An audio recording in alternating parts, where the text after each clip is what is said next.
বালুরঘাট লোকসভা কেন্দ্রে ভোট নেওয়া হয়েছে ৪ঠা এপ্রিল। তারপরে এক সপ্তাহের বেশি সময় পার হয়ে গেল। বালুরঘাট শহরের সহ দক্ষিণ দিনাজপুর জেলার বিভিন্ন স্থানগুলিতে লোকসভা ভোটের প্রচার সামগ্রী সরাচ্ছে না রাজনৈতিক দলগুলি।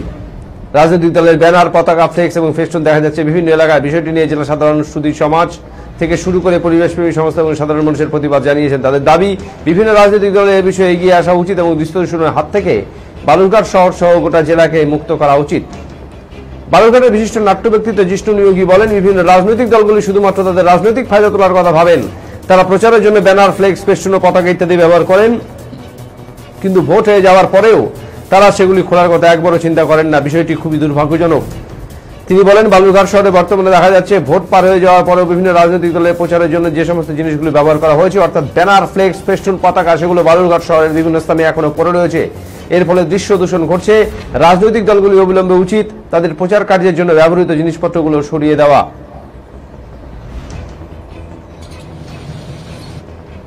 ইলেকশন সময় চলছে, হ্যাঁ, মানুষ বলতেই পারে দৃশ্য দূষণ তো হচ্ছে। আসল কথা ওই যে মানুষ মানে 69-এর যারা ভোটার, আর নেতৃত্ব কোনোদিনই ইনজেক্ট করে না যে থিওরিটা, ওটা যে টানা নয়, ওটা একটা বিশ্বাস, একটা অনুভব। হ্যাঁ, এই মানে শিক্ষাটাই দেয়া হয় না। শুধু ভোট নাও, শাসন চালাও, আমি জিতলাম কি হারলাম, এটাই হচ্ছে মূলত। কাজেই ছেলে পেলেদের মধ্যে ইনজেক্ট যদি না হয়, থিওরি ইনজেক্ট হয় না, কেন কোনটা করব সেটা ইনজেক্ট হয় না, কার কত লোক সংখ্যা বেশি, কে কত ভোটার, আমি আমার প্রচার চালাবো, আমি জিতে গেছি, ব্যাস এইটাই হচ্ছে আমাদের মূল কথা।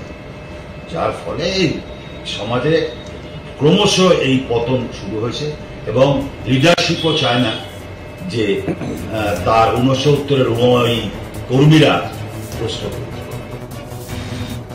এই বিষয়ে তৃণমূল কংগ্রেসের দক্ষিণ দিনাজপুর জেলা কোঅর্ডিনেটর সুভাষ চাকি বলেন, আমরা জাতীয়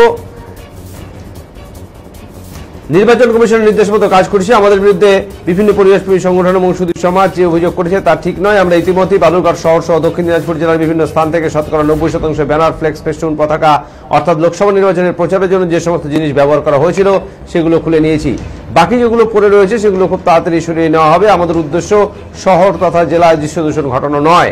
তৃণমূল কংগ্রেসের পক্ষ থেকে আমরা বলতে পারি, আমরাই একমাত্র দল যারা জাতীয় নির্বাচন কমিশনের নির্দেশ মতো কাজ করেছি। অন্য কোন দল এখনো পর্যন্ত তাদের রাজনৈতিক প্রচারের জন্য যে সমস্ত জিনিসগুলো ব্যবহার করেছিল তা খুলে নেওয়ার প্রয়োজন অনুভব করেননি। দেখুন, একটা কথা বলি, পরিবেশবিদকে সম্মান জানিয়ে বলছি, ওনারা হয়তো ঠিক লক্ষ্য না করে এই অভিযোগটা করেছেন। নির্বাচন পর্ব মিটে যাওয়ার পর আমরা আমাদের দলীয় কর্মীদের নির্দেশ দিয়েছি সমস্ত পতাকা ফেস্টুন করবার জন্য। ইতিমধ্যে বালুরঘাট শহর এবং শহরতলি এবং গ্রাম অঞ্চলে আপনারা নিজেরাও দেখতে পারবেন যে প্রায় 90% আমরা ইতিমধ্যেই খুলে ফেলেছি। হ্যাঁ, বিভিন্ন রাজনৈতিক দলের রয়েছে। এর দ্বারা এটা প্রমাণিত নিশ্চয়ই হয় না যে আমরা পরিবেশকে দূষণ করছি। ওনারা যে অভিযোগ করেছেন সেটা সঠিক নয়। আমরা ইতিমধ্যেই খোলা শুরু করে দিয়েছি, খুলেও গেছে, প্রায় 90% খুলে গেছে। কিছু জায়গায় আছে, হয়তো কারো বাড়ির দেওয়ালে আছে, ইনসাইডে আছে, সেগুলো আছে, কিন্তু রাস্তাঘাটে আপনি একটাও আমাদের অন্তত দেখতে পাবেন না। আমরা অলরেডি খুলে দিয়েছি। শহরে তো কমপ্লিট হয়ে গেছে, শহরে আমাদের হয়েই গেছে। সেখানে হয়তো দু একটা লেট আউট হতে পারে মিস্টেকলি, কিন্তু গ্রামাঞ্চলেও আমরা একইভাবে সব খোলা নির্দেশ দিই, তারাও খুলেছেন। আমরা গতকাল এই রিপোর্ট নিয়েছি, খুলে নিয়েছি। আর এটা আমাদের মাথায় আছেন যে পরিবেশপ্রেমী বন্ধুরা মাঝে মধ্যে চিৎকার করেন। হ্যাঁ, কিন্তু নির্বাচনের সময় আমরা দেখলাম ওনারা গাছের মধ্যে পেরেক পুঁতে একটা বিশেষ রাজনৈতিক দল দিলেন, তাদের ভয় তারা কিছু কথা বলতে পারলেন না। আর আমরা একবার লাগিয়েছিলাম, আমাদের বিরুদ্ধে অনেক কিছু বলেছিলেন সোশ্যাল মিডিয়া।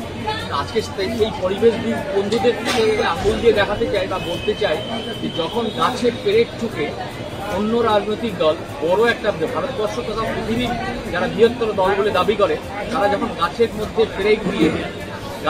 পেরেক দিয়ে পতাকা ছাপিয়ে দিল। এ বিষয়ে বিজেপি দক্ষিণ দিনাজপুর জেলা সভাপতি পিন্টু সরকার তার প্রতিক্রিয়ায় বলেন, আমরা বিজেপি দল জাতীয় নির্বাচন কমিশনের নির্দেশ অনুযায়ী কাজ করছি। জাতীয় নির্বাচন কমিশন আমাদের যেভাবে নির্দেশ দিচ্ছে সেটা আমরা অক্ষরে অক্ষরে পালন করছি। আমাদের বিরুদ্ধে পরিবেশ প্রেমী সংগঠন থেকে যে অভিযোগ করা হচ্ছে তা ঠিক নয়। আমরা আমাদের দলের ব্যানার, ফ্লেক্স, পতাকা, ফেস্টুন খোলার কাজ শুরু করে দিয়েছি। খুব শীঘ্রই বালুরঘাট শহর তথা দক্ষিণ দিনাজপুর জেলার সমস্ত স্থান থেকে এগুলো খুলে নেওয়া হবে। তখন তো ইলেকশন সময় চলছে, ইলেকশন যা কিছু হচ্ছে ইলেকশন কমিশন অফ ইন্ডিয়া গাইডলাইনেই হচ্ছে। হ্যাঁ, এনসিসির টিম আছে, এনসিসির টিম আমাদেরকে যেরকম ডাইরেকশন দেবে আমরা সেইভাবে কাজ করব। তো যে অভিযোগটা করছে পরিবেশবিদরা যে এখনো ফেস্টুন পতাকা খোলা হয়নি, এতে পরিবেশ যেখানে কিছু কিছু জায়গায় আছে সেটা ওনারা ওনাদের মতো করে বলেছেন। আর বলছি তো যা কিছু সবই হচ্ছে ইলেকশন কমিশন অফ ইন্ডিয়া গাইডলাইনে। ওনারা আমাদেরকে যেরকম নোটিশ দেবেন, টাইম টু টাইম জানাবেন, সেভাবে কাজ করবেন। আপনার নাম, পিন্টু সরকার, পদ? বিজেপি জেলা সরকার।